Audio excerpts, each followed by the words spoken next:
All right, so today's lesson is called Living in Water.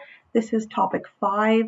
We'll be exploring different aquatic systems and life in those different aquatic systems. And then we will also be looking at adaptations that different organisms have for living in aquatic ecosystems. So firstly, a definition of diversity. When we speak of diversity, this is the differences or variety of adaptations of living things. So the diversity or the variety of life, it varies from habitat to habitat. It varies from species to species. It also varies within species as well. So we'll explore lakes and ponds first. So a pond and a lake, we kind of talked about this when we were exploring different bodies of water. So a pond, it's a small, shallow, calm body of water, and light is able to reach the bottom of a pond, so therefore rooted plants can grow there. Water temperature in a pond, it's quite constant from the top to the bottom. Temperature can vary though as air temperature changes. Lakes are a little bit different because they're usually larger than a pond, and a lake is usually too deep for plants to grow anywhere but along the shoreline, all right, because sunlight cannot reach the bottom of the lake, therefore we wouldn't see those rooted plants at the bottom of the lake. So we'll see them more along the shoreline of the lake.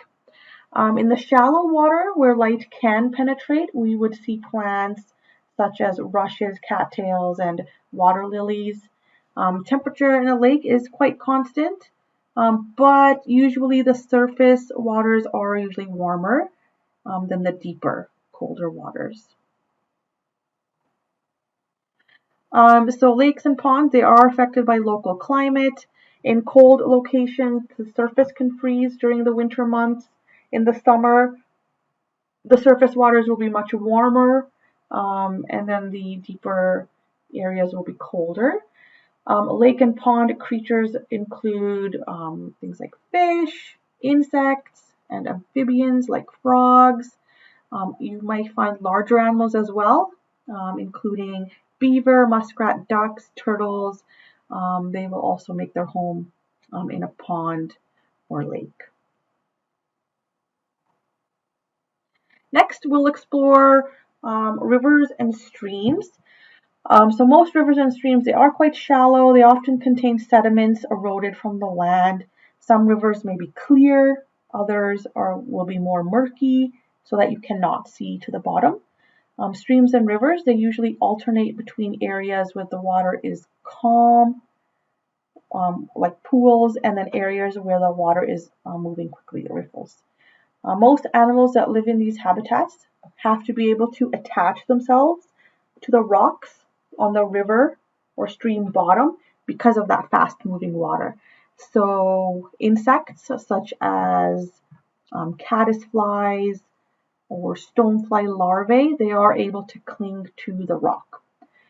Even the plants in rivers and streams, the algae and moss, they're small and they have that ability to be attached onto rocks. So here we can see a river habitat. Next are oceans. So oceans, they form the world's largest aquatic habitat. They differ from lakes because they are salty, they are deeper, they have much more water movement because of tides, currents, and waves. There is life throughout the ocean and in a variety of ocean habitats. The greatest abundance of marine organisms are found in the top 180 meters of water. And that's the average depth to which light can penetrate in the ocean. So aquatic plants can only grow in that part of the water where light can penetrate. So as a result, most organisms, they live on the continental shelf. So shown here, that area here is the continental shelf, and that's where the greatest source of food is located. So more than 90% of marine life occurs in that area.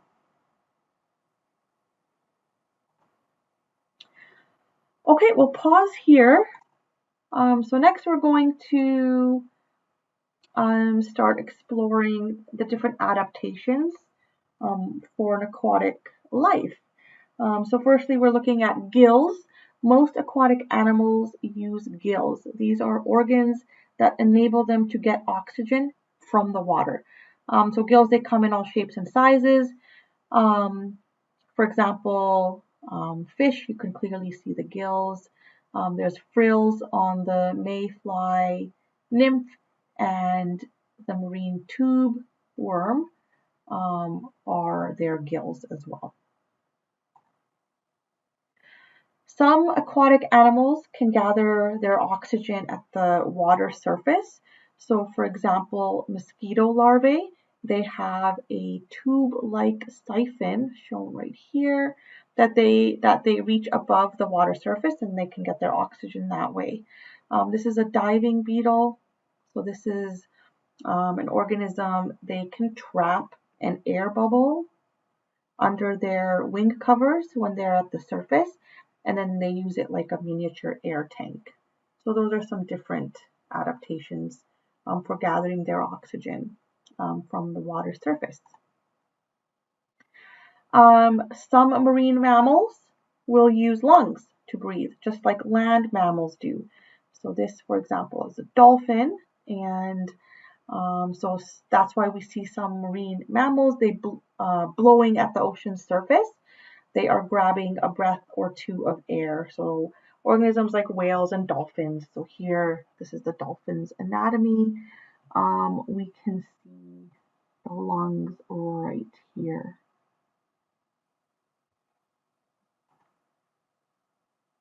Okay, so some aquatic animals, they need to avoid being swept away. So like we had talked about in the rivers and streams, they need to be able to attach themselves to rocks or bottom of the body of water. So some are able to tuck themselves into nooks and crannies on the bottom. Some, like the clam in figure A, they are able to burrow down into the mud or sand, so shown here. Other animals, they have special appendages. So this one, for example, a sea star, they have this tube feet, which allows them to use suction for attachment. Here we have a freshwater snail, which uses a suction cup-like foot to remain attached. Okay, next we're looking at another adaptation, which is the streamlined shape. Larger aquatic animals like fish and whales, they have a streamlined shape to help them move easily through the water. Their fins and their tail, it's thin and flat, and their body is tapered at the front end to reduce water resistance as they swim. So streamlined body, they also have those small smooth scales.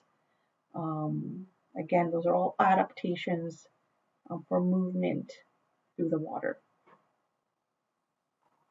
All right, so that video just showed some of those adaptations that fish have for moving easily through the water.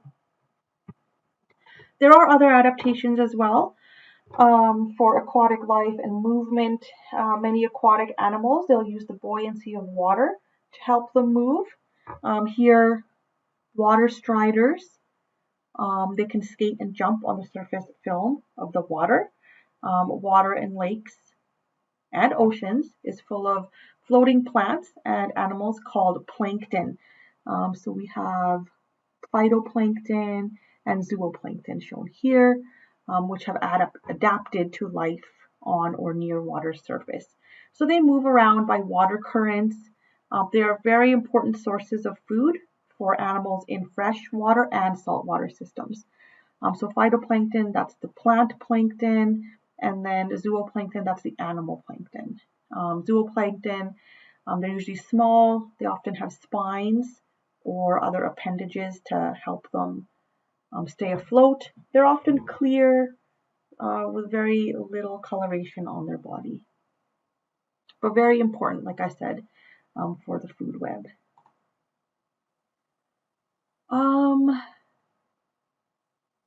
Next is food and obtaining food, so adaptations for that. So some aquatic animals such as fish, seals, and predatory insects, they are able to pursue food, catch it, and then eat it. Many other aquatic animals, they have the ability to filter their food out of the water. So here we have the water flea.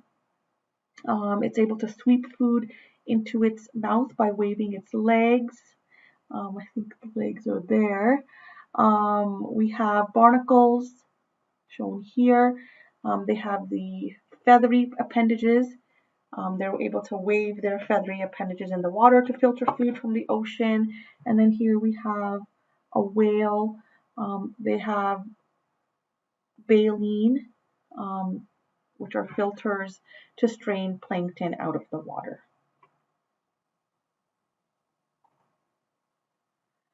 Next, we'll get into aquatic plants. Two types of aquatic plants. So two types of aquatic plants, those that are able to attach to the bottom, and then those that can float freely in the water, which was phytoplankton. So aquatic plants, they still need nutrients and sunlight to grow. They need sunlight for photosynthesis. And so they can only grow in depths where the sunlight is able to penetrate. So aquatic plants, they're found in shallow water in ponds, at the edges of lakes, and in the upper layer and edges of oceans. So attached plants, these are rooted in the soil at the bottom of a pond or at the edge of a lake. Seaweeds, for example, are just simply attached to the bottom. They don't actually have roots. Seaweeds, they attach themselves to the ocean bottom. They have a structure called a holdfast. It's only there for anchoring them. It's not there for absorption of nutrients or anything like that. Plants in very shallow water, they often have roots, just like land plants, which they will use to anchor themselves as well as to gather nutrients from the soil. Sometimes too much water can be a problem for aquatic plants, so they need a way to get oxygen into their waterlogged roots. So many aquatic plants, they have long open channels in their spongy stems to carry air to their underwater roots. Stomata, which we've talked about before, it's the opening that we see, the little holes on leaves. That's where water and air can pass in and out. Most land plants have stomata on the underside of their leaves, but aquatic plants will have stomata on the top of their leaves. That stomata then enables their floating leaves to get more air. They'll also have flexible stems, which allow the plants to move with currents and waves. And many aquatic plants will push their flowers, shown here like this water lily. They'll push their flowers above the surface of the water. Therefore, pollen and seeds are able to spread by wind and insects and so on. Just a little bit more on seaweeds. So they are marine plants. They do not have roots, flowers, or leaves. They photosynthesize and use the energy of the sun to create food. Almost all seaweeds are attached to the ocean bottom using a holdfast. For example, here, that's a holdfast. And they get their nutrients from the water in which they live. This is kelp. Kelp can produce food by means of photosynthesis. And then we talked a little bit about phytoplankton, so just a little bit more. They are tiny plants ranging in size from 0.002 to 2 millimeters, and very, very important for the ecosystem. So nearly all marine life depends on these tiny plants, because just like other plants, they produce oxygen that all animals need to survive. They do need light to grow and photosynthesize, so they remain in the upper surface waters where sunlight is able to penetrate for as long as possible. Adaptations to slow their sinking. So they have a small, light body, irregular shapes. They have long spines to help them stay afloat.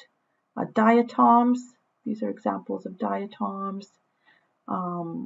It's a type of phytoplankton. They're made of a glass-like substance called silica. It keeps them light and buoyant.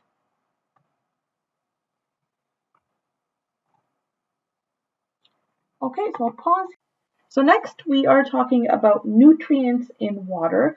So all aquatic plants, they need nutrients. Just like on land, they need nitrates and phosphates to survive. So originally, nutrients are washed into the water from the land. But nutrients can also come from detritus. That's the decaying bodies of dead plants and animals. During springtime, there's an abundant plant. It's a time of abundant plant growth because there's increase in sunlight and nutrients. So this is when snow starts to melt high in mountains. More water enters streams and rivers, and it's carrying nutrients through to lakes and eventually to the oceans. In the late summer, nutrients are scarce in aquatic environments because the aquatic plants, they've used up most of the available nutrients in the water. Nutrients can be replaced through mixing of water because of the action of wind and waves and currents. And then some currents will cycle nutrients from the ocean or lake bottom to the surface. And then these areas will have lots of aquatic life. Temperature mixing, so in the fall, the air temperatures begin to cool, so the surface temperature of the water will also begin to cool. The density of the surface layer will increase, and then the surface water will mix with water that's deeper in the ocean and lake. And when this happens, nutrients will often be brought to the surface, and that can result in an increase of phytoplankton in the fall. Cold water is also able to hold dissolved gases better. So when the thermocline breaks down and water mixes in the fall, oxygen levels will increase in surface waters. A steady state. So why is the level of nutrients and minerals, including salt, fairly constant in aquatic habitats? Why are the oceans not getting saltier, steadily saltier over time? All right, so it's reasons. So chlorine, it leaves the ocean, it'll enter the atmosphere in salt spray that's produced by waves. Some of the dissolved salt and minerals will have a reaction with any suspended solids in the water, and then they'll fall to the bottom as solid sediments. Other chemicals get removed from the water by organisms that use silica and calcium to make their bones or shells. So here we have some tiny marine organisms, and their shells are made from calcium materials. They're an abundant organism in the ocean, and a large part of the thick sediments that cover the seabed are made from their remains. Next, we're looking at nutrient pollution. So here, like looking at this lake, it's a lake or a pond. It's too many nutrients have entered in here. So from like fertilizers, things like that, and it can cause populations of algae to increase very rapidly. So here, this algae has like taken over. That algae will then reduce the oxygen supply available to other organisms in the water. So we'll see lots of different species dying when that happens. All right, so again, this happens when too many nutrients enter the aquatic habitat. So like sewage from cities, runoff from agriculture, fertilizer, that sort of thing. So nutrients are coming from like wastes of humans and animals or fertilizers that have been added to the land to help plants grow. And then more nutrients are going to cause an increased growth of algae, which is a type of aquatic plant. And then you'll have this algal bloom. It's an explosion of algae. And then as these plants die, They're going to fall to the bottom of the lake or the pond. They're going to get broken down and decomposed by bacteria. That decomposition is going to use up the oxygen in that aquatic habitat, and then the oxygen levels will drop so low that other animals living in that same habitat are going to start to die off. This can occur in oceans as well, but because of the tides and because of currents, it usually replenishes the oxygen supply before animals are harmed. I just wanted to pause here. Okay, so next we're looking at aquatic food chains. So aquatic habitats have organisms which are linked together by food chains. This is the sequences of feeding relationships between organisms. And then here we can see this is a more complex. This would be a food web. So the basis of food chains and food webs, which are several overlapping food chains, is plants and many unicellular organisms. And so these organisms are making their own food by photosynthesis. Aquatic plants, both types like that are attached or floating, they are forming that basis of aquatic food chains. And then a small fish called herring, which we see right here, is a vital link in the food chains of many marine animals. So if there's a decline in the number of herring, it can seriously affect many links in the marine food webs. It would affect any birds, sea lions, whales, etc. Overfishing for herring would be one reason why there would be such a decline of the herring. So fishing, it can affect the balance of fish populations. The abundance and mix of fish populations have been altered over the past century. It's caused by fishing, introducing new species by people, as well as pollution. If you look here, like commercial fisheries, they capture species of larger fish and fish with the highest market price or market value. And then so those populations of those fish is going to decline. And then you're going to be left with smaller, less commercial fish species. Those are going to increase in numbers, and then therefore there's going to be less diversity of fish in the oceans. All right, so this is just showing like fisheries were plentiful on the Grand Banks of Newfoundland before the collapse of the fish populations. Next, toxins in aquatic habitats. So plants, they are able to take in pollutants that might be present in the water. Residues from pesticides or fertilizers, industrial chemicals are often found in water, and aquatic plants are able to absorb these toxins into their cells. They may not harm the plant directly, but it can harm animals in the food chain. Biomagnification, this is when the concentration of the toxin gets magnified through the food chain. So for example, let's take a phytoplankton, it absorbs a drop of toxin. A zooplankton will come and it's going to eat thousands of pieces of phytoplankton. Let's say all of them have the toxin in them. Next, the small fish are going to come and eat hundreds of the zooplankton. And then animals that are higher on the food chain are going to be most seriously harmed by that magnification because of the amount of fish that they are eating.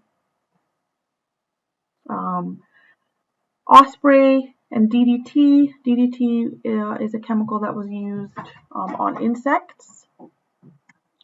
Okay, so DDT was a pesticide.